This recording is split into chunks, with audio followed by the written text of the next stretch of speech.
Hey, gotta love when the scene doesn't switch there. Hello, I'm George Herbig, Chief Forecaster here with Weather Now Kentucky. And yes, there is a severe threat tonight that we are going to discuss very briefly, very quickly here with you guys. Just kind of give you updated on what to expect. Not much has changed for me behind the desk, but I know some things have changed from messaging from the National Weather Service. So it's creating a little bit of confusion on what to expect tonight. So I wanted to just go ahead and do a brief live broadcast with you guys and just kind of let you know what we're expecting, where we're expecting it, when we're expecting it, so on and so forth. So we're going to cover all that here in about 90, starting at about 90 seconds. So of course, as we're waiting, if you wouldn't mind, tap the share button at the bottom portion of your screen if you're over there on Facebook, YouTube, whatever it might be. I'm going to refresh my Facebook producer here as well. And get this video out on your news feed so that way we can help clear up some of this confusion for your friends and family as well. I would appreciate you sharing the broadcast, and I'm sure those folks would too. Haley, thank you for sharing the broadcast. I see a lot of shares coming in now. Thank you guys for all your shares. Once we get to about 50 shares, that's when I know it's about time to go. So once we get to that number, we'll be ready to roll. Get you all the information on what to expect. We're going to look at the newest forecast, which again, not much for me has changed from last night from our messaging. It's the National Weather Service that has changed a little bit, so we're going to go and talk about their new wording. We're going to look at the newest model data, look at the current conditions, look at the current radar, of course, outline where we think the biggest threat is, so on and so forth. So once again, once we get to about 50 shares, we know it's about time to roll. I've done enough of these videos to where I know 50 shares and 50 likes, that's usually about the time to go there.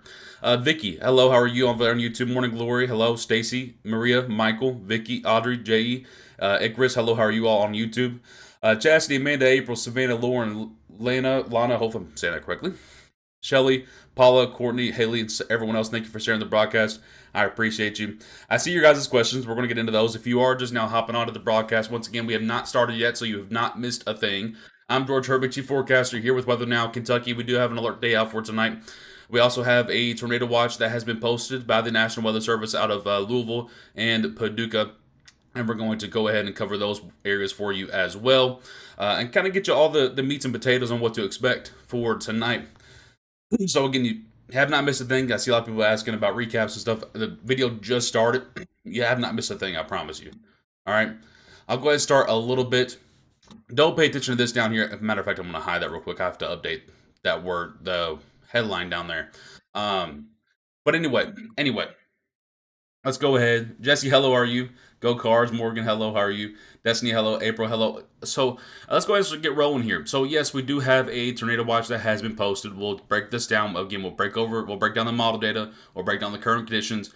What's kind of changed a little bit for some folks. Again, for us, our forecast hasn't changed since last night. We've already highlighted Kentucky in a severe risk.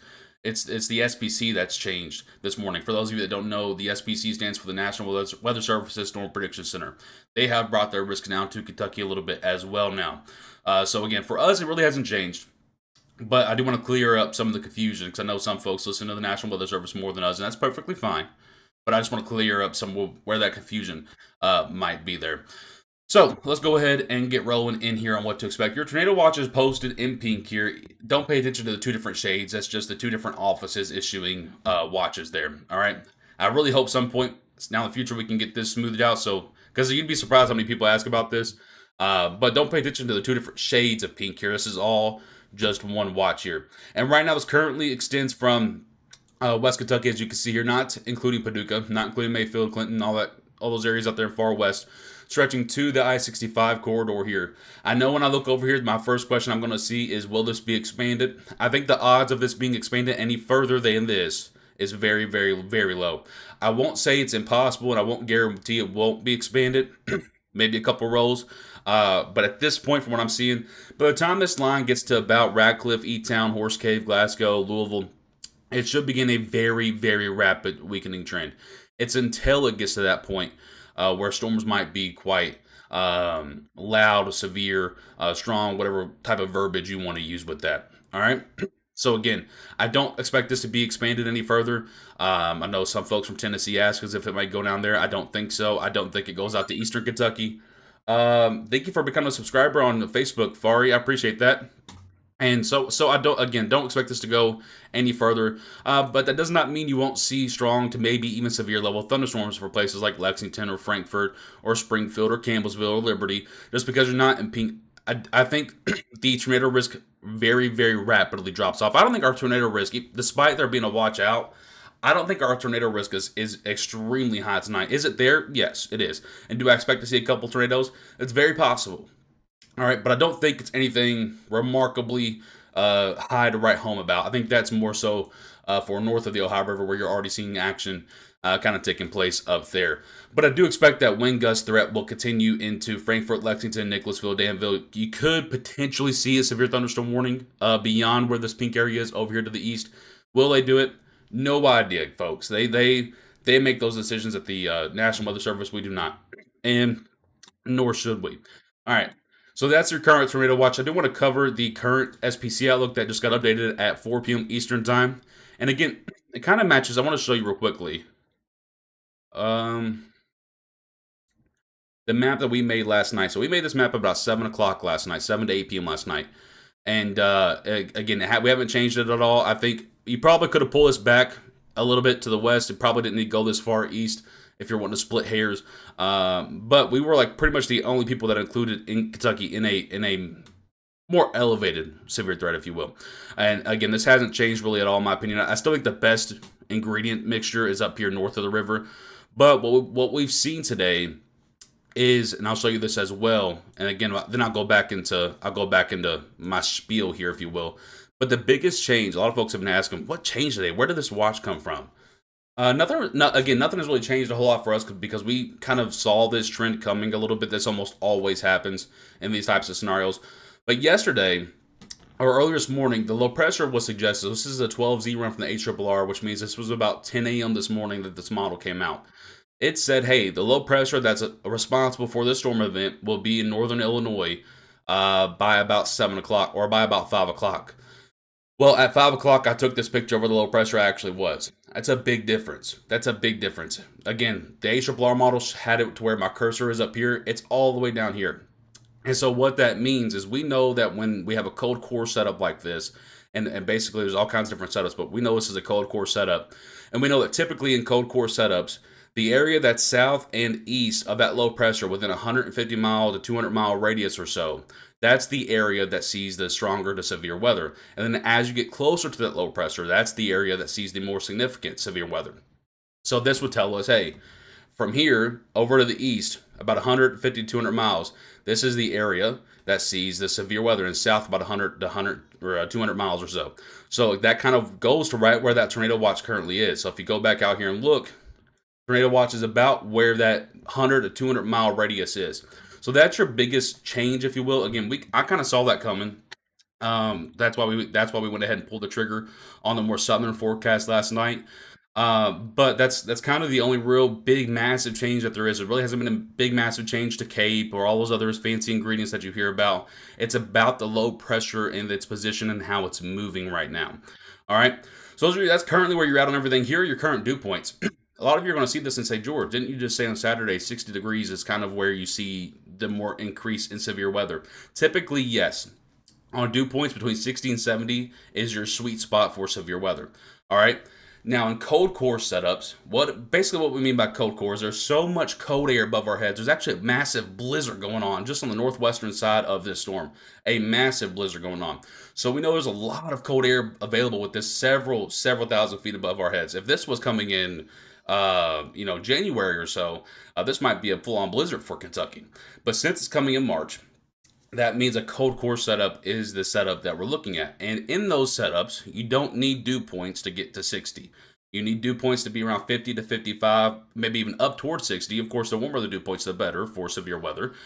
But it lowers the threshold that you need because there's so much cold air above our heads that's actually creating instability for us. We really don't need the warmer, moist air at the ground as much as we would in a regular setup. So this is kind of a unique or more unique setup for us, if you will.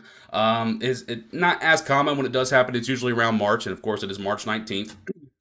So again, not as common of a storm type as we usually see from other storm modes, but one that does come around every once in a while. And again, that's kind of what we're looking at for tonight. So here is your newest model data. Let's see here. Do we have a new run coming in? We do, but it's too new to really look at. All right, so here is the model as of 6 p.m. Eastern time. So we can go and look at the model there, and now we can look at the actual radar, and we see that it's verifying pretty decently. I'm gonna turn off the watches and warnings for a second, just so we can kind of see where the activity is. And we see that it's along the Indiana and Illinois border just to the west, and just to the west of western Kentucky. This does have it pretty much the same spot and almost the same gaps. This is handling it pretty well, pretty well. So continuing this forward to 7 p.m. Eastern time, these gaps in these lines should fill in, but until they do, the brief tornado threat exists because we talked about this a whole lot, right? Whenever there's space in between these cells, those cells can have more room to wiggle. They can have more room to control the environment around it. They don't have to spread their energy throughout an entire line. They can have it all concentrated into that one little cell. So one thing we're watching very carefully is the HRRR model continues to indicate the potential for a supercell that stretches from Henderson to Owensboro to B County. Now, if that exactly happens, is of course foreseen. This is just based off of algorithms and equations and yada yada yada nerdy crap, right? But it has been indicating this for several runs. All right. Now again, don't take that 100% verbatim. That location could be a little bit north or south, but I just want to let you know that this little purple that you're seeing here, this has been a mini supercell, if you will, on multiple HRRR model runs here. So that's something that we're continuing to watch. And then by about the 7 to 8 p.m. hour, it becomes more of a line. And once it becomes more of a line, you can still get embedded tornadoes with this.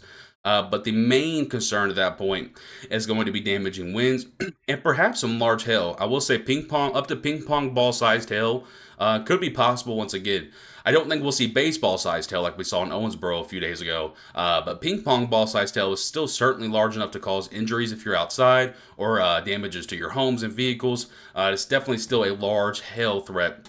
And I definitely think that's at play as well. As this becomes, again, more of a line, the tornado threat really drops down at that point, and then storms become more elevated, and that produces more damaging winds or perhaps even medium to large sized hail. So again, that's why you see that tornado watch going to about the I-65 line, and then that tornado watch ends at that point.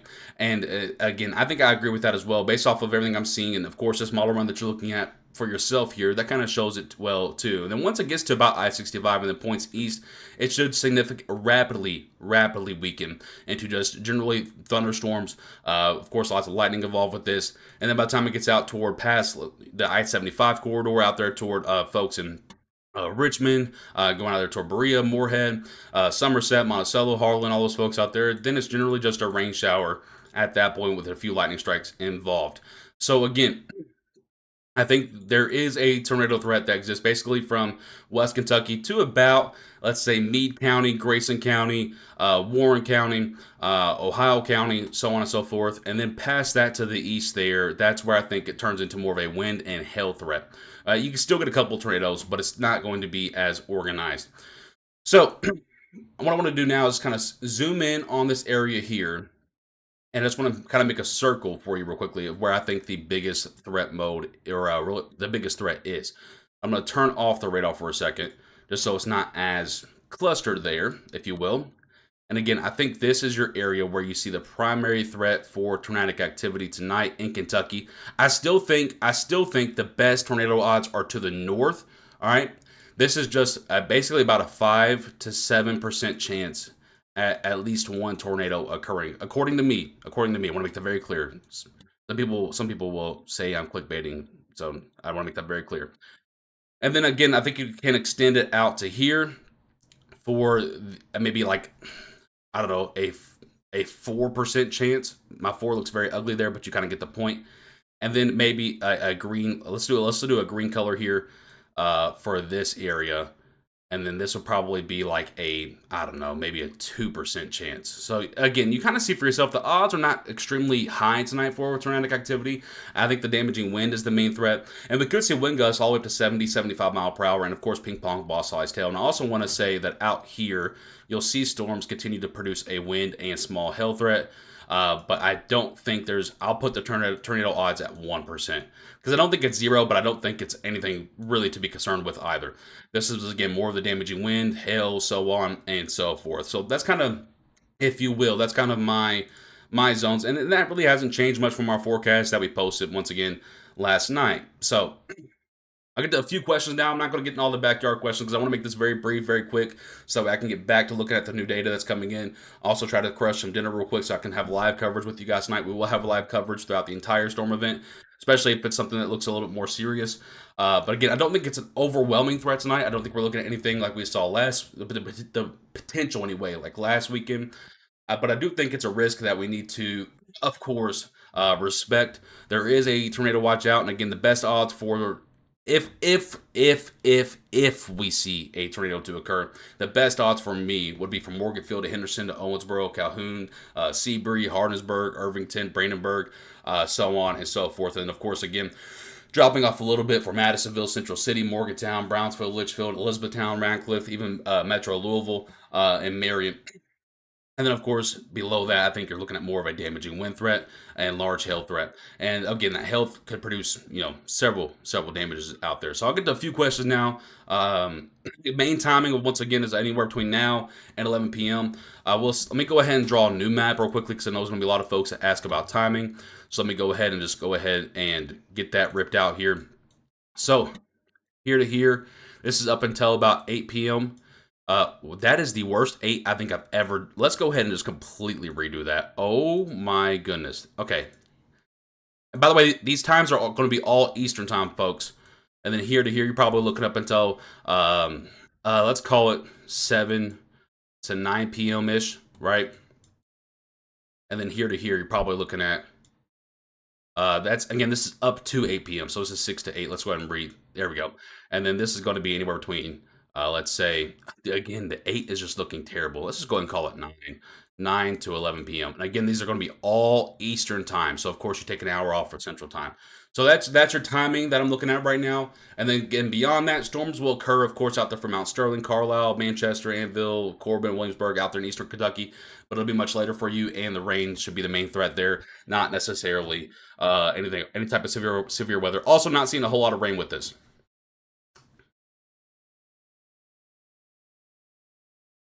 Weather Channel said this storm is moving extremely slow. Does that affect things? No, I mean we're not.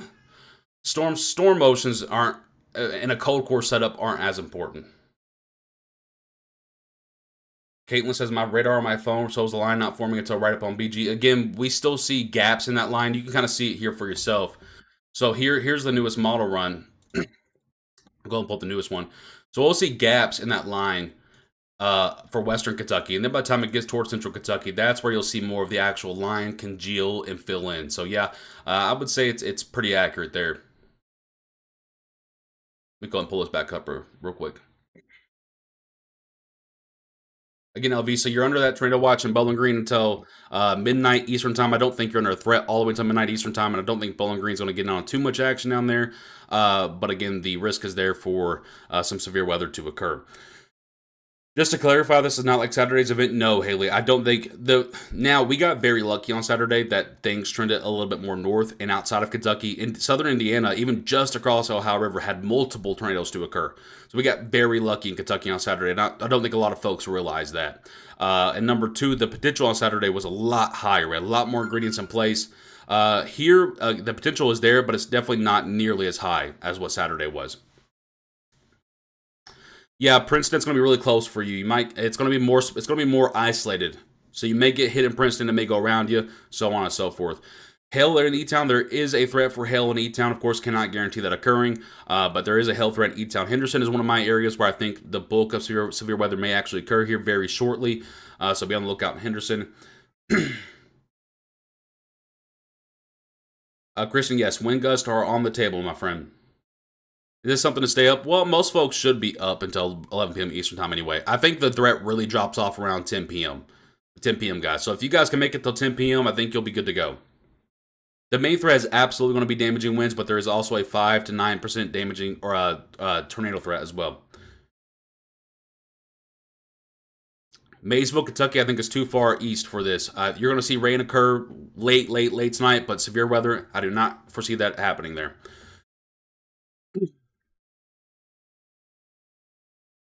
All right, so just to wrap up the broadcast real quickly, because I don't want to get into too many backyard questions here, because again, I want to go eat some dinner before this pops off.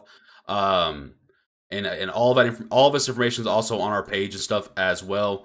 So again, if you did miss anything in this broadcast, we are on Twitter and Facebook. All the information is there. And of course, this video will be available for playback on Facebook and YouTube a couple minutes after I hit the end button.